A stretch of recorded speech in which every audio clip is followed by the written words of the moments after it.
এটা হলো থানকুনি পাতা আর আজকে আমরা বানাবো থানকুনি পাতার বড়া। তো প্রথমেই আমি 3 পদের ডালটা ভিজিয়ে নেব পানিতে। একে একে রসুন এবং কাঁচামরিচটা আমি একটু পাটায় বেটে নেব। আচ্ছা, এখানে হচ্ছে আমি ব্লেন্ডার দিয়েও করতে পারতাম, বাট আমার কাছে মনে হয় যে বাটা মশলাটা বেশি খেতে মজা হয় আর কি। তারপর আমি থানকুনি পাতা নিয়ে নেব এবং এটাকে আমি একদম মিশ করে বেটে ফেলবো।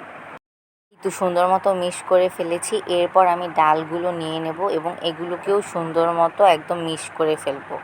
এই তো এখন আমাদের ডাল বাটা রেডি। তারপর একটি পাত্র নিব, এটায় ডাল বাটা এবং ওই যে থানকুনি পাতা বাটা দুইটাকে রাখবো। তারপর দিয়ে দেব পেঁয়াজ, তারপর দিয়ে দেব পরিমাণ মতো লবণ এবং পরিমাণ মতো মরিচের গুঁড়ো এবং পরিমাণ মতো হলুদ। তারপর জিরার গুঁড়ো দিয়ে দেব। এরপর এগুলোকে ভালো মতো মিশাবো। এই মিশানোর পর তারপর একটি ফ্রাই প্যানে তেল নিয়ে নেব।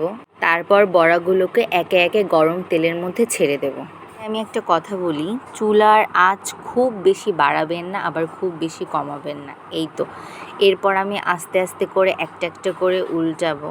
আর এই বড়াটা খেতে কিন্তু অনেক মজা।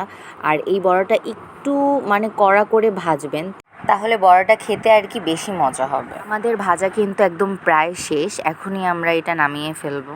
একটা পাত্রে আমরা সবগুলো তুলে নিচ্ছি।